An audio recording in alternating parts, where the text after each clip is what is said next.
अपना म्यूजिक प्रयागराज के माई दुर्गा पूछे पता में आया गड़गौरा माई मदरी से कहे माई ए माई ये मैं क्या सुन रहा हूँ क्या कहे आज तक मेरे पिता भीर लोरी का पिंडदान क्यों नहीं हुआ काई गड़गौरा में करो भीर नहीं है का कहे बेटा भीर तो है लेकिन पिंडदान और तारण तारण हमेशा उनका वंश ही करता है। ए लड़का हम तोरे बाबू का तो खोल दे बेटवा लेकिन हम तो का अपने से अलग नहीं हुई दे कोनो बात बका कहानी यहाँ से मर्तन समोड़ ले कहे पिपरी के राजा सुरपति पिपरी के राजा सुरपति बेटा जो भी पिंडदान करने आता है उससे युद्ध करना पड़ता है और इस बात का प्रमाण है कि आज तक सुरपति से युद्ध में कोई नहीं जीता है। ए भैया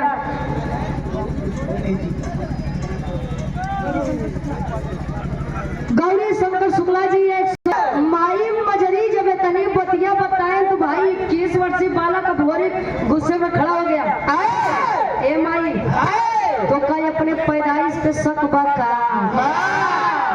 नहीं रे बेटा कहे तब तो का बाबू के पिटाई के ऊपर शक बका नहीं तो कहे सुन हमारी बात का कहा वीर भोरी एक लाइन गीत लगाता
पहले मौके के बात हो जाए अब मौके के साथ साथ ही इतिहास है इतिहास बोलता है।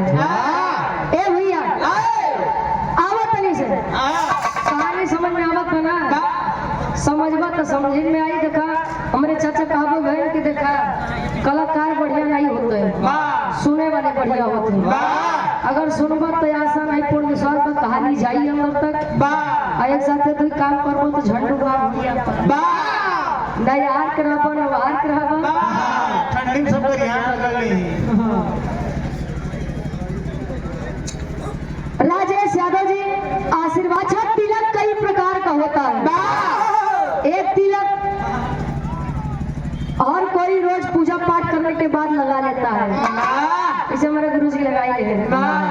एक तिलक विजय तिलक कोई भी किसी भी क्षेत्र में जाता है तो वह सोचता है कि विजय का तिलक सदैव मेरे मत्थे पर लगे और एक तिलक शादी ब्याह के पहले चढ़त बर्बादी की शुरुआत वाला अच्छा है भैया आशीर्वाद लेके माई मजरी से वीर अघोरी काया कहा काशी बनारस के धरती पर वह काशी बनारस जवन आप लोग बतावत है कि भगवान भोलेनाथ के त्रिशूल पर टिकी हुई है। काशी के धरती पर आया, काशी के घाट के किनारे एक पंडित है। भोरहरिया के बेला बा पंडित जी के पास जाई के वीर अघोरी बात कहत बा। कौन बात है गुरुजी? यहाँ से गीत तनी बदलत बा।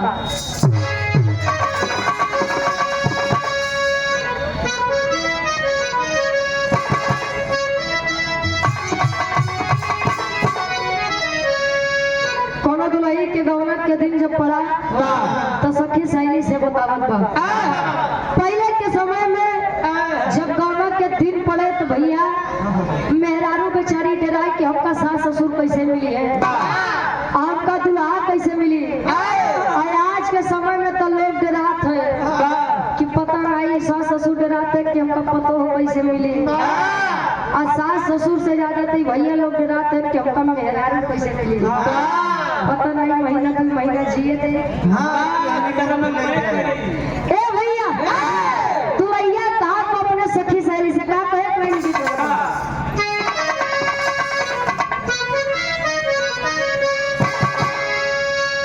और जब से गवनवा दिनवा धराई, अरे जब से गवनवा दिनवा रतिया नली से आवे के होतिया आई। जब से गवावा के दिनवा धराए, रतिया नली से आवे के होतिया आई। जब से गवावा के कवि जी लिखता है कद पिंड दान भोरी बनारस में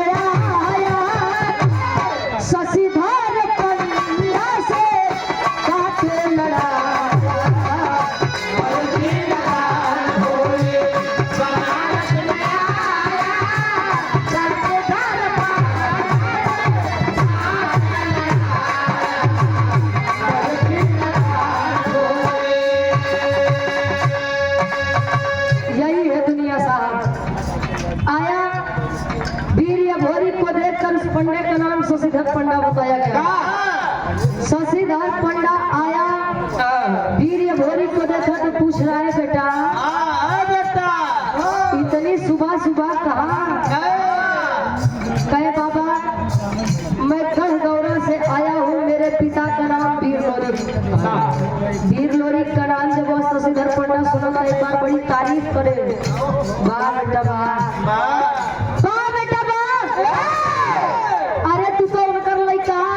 सामने आज तक अच्छे अच्छे वीर नहीं टिक पाए। क्या बात है?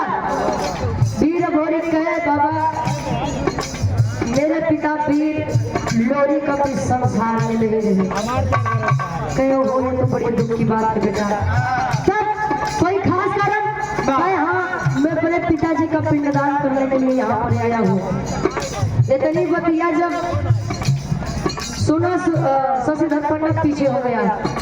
ए लड़का, ए बबुआ, अब तो तू चाही लोरी के लड़का हुआ,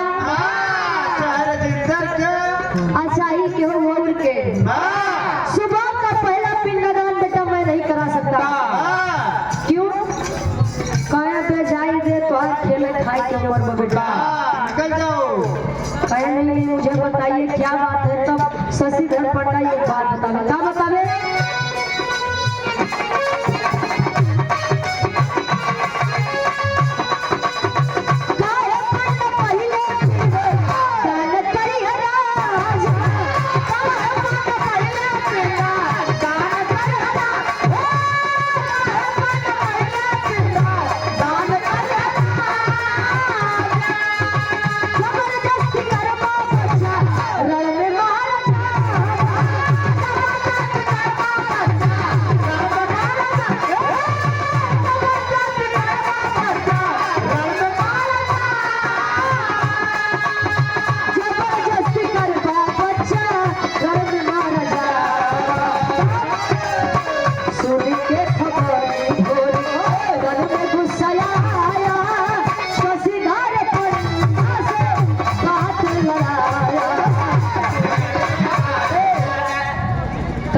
विचार करिया। अब आज जब शशिधर पंडा इतनी बतिया सुने, कहे बेटा अगर उस सुरपति जान जाई पिपरी के राजा, ए बबुआ न तोहे जिए दी न हमें जिए दे। यस बेटा तू अबे जाए के खेल खा। अब बेटा हमारे घरे हमारा लड़किया बच्चा है, हम उनकर एक लौता सहारा ही, मत छीन बेटा। ए भैया इतनी बात जब सुना क्या तलवार वीर भोरी गर्दन पर रख दिया, रख दिया तलवार गर्दन पर। कहने बाबा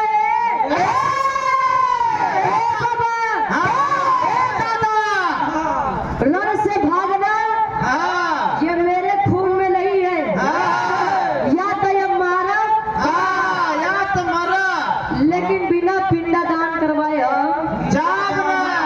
कहे अभी बतावा तू पिंडदान करवाओ कि नहीं करवाओ? करवाओ कि नहीं करवाओ? बोला दादा करवाओ कि ना करवाओ? ए भैया शशिधर पंडा बेचारा खड़ा रहे, धीरे धीरे लगा बैठे। कहे पिंडदान नहीं करवाओ कई मार दे, पिंडदान करवाए दे तो वो मार दे। वो कमा पिपरी के राजा सुरपतिया के बात होगा। कहे रा आगे कुआं पीछे खाई, ए रात तो बढ़िया जाई। अरे जोन सामने पड़ा तो पहले ऊपर देखा, बैठ बेटा बैठ। पिंडदान करवा दिया। अब पिंडदान देखा, फिर लोरी की हुई अभी कहानी यार छोड़ दो। शशिधर पंडा वीर भोरी का आपस में विचार करते हैं। तब ले इपतिया के पता पिपरी के राजा सुरपति के जब पता लगा कवन है इतना दिन के हमार बना बनाया कानून आई के माटी में मिलावत बा। ए भैया नगर में डंका पिटवा दो, फौज को तैयार करो, हमें युद्ध के लिए जाना है। सुरपति हजारों की पलटन लिए घोड़े पर सवार आया ही काशी बनारस के धरती पर। जब ये आया शशिधर पंडा देखे तो बेचारा लगा ही जब सारे ते तो जाबे करबे, हम कलई के जाबे। लगा शशिधर पंडा पीछे भागे तो कुर्ता पकड़ के ही चले बैठ। ए बाबा बैठा जब ले वीर भोरी के जान में जान बत तब ले तोहे कुछ ना होई दे। तब ले होत का जी तेरी के भाव में लिखत है। यहाँ एकदम हमार समापन में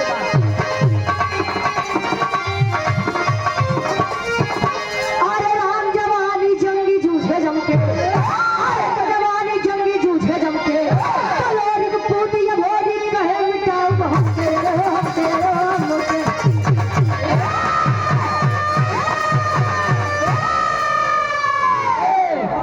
लोरी पूत भोरी कहे मिटाओ हमसे, जवानी जंगी जूझे जमके।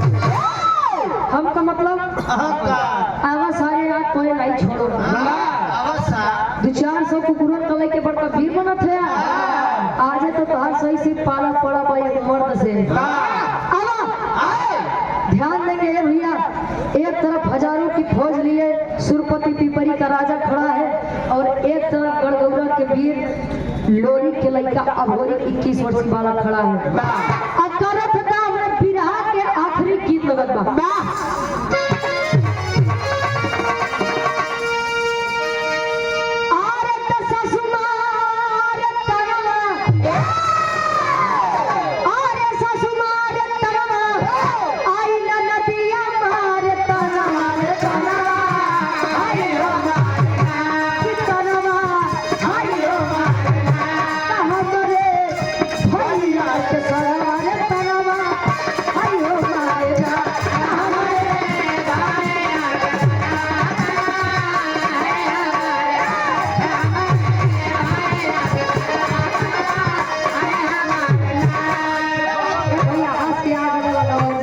हम चाचा के नहीं कहा, खुद लैया बतावे। लेकिन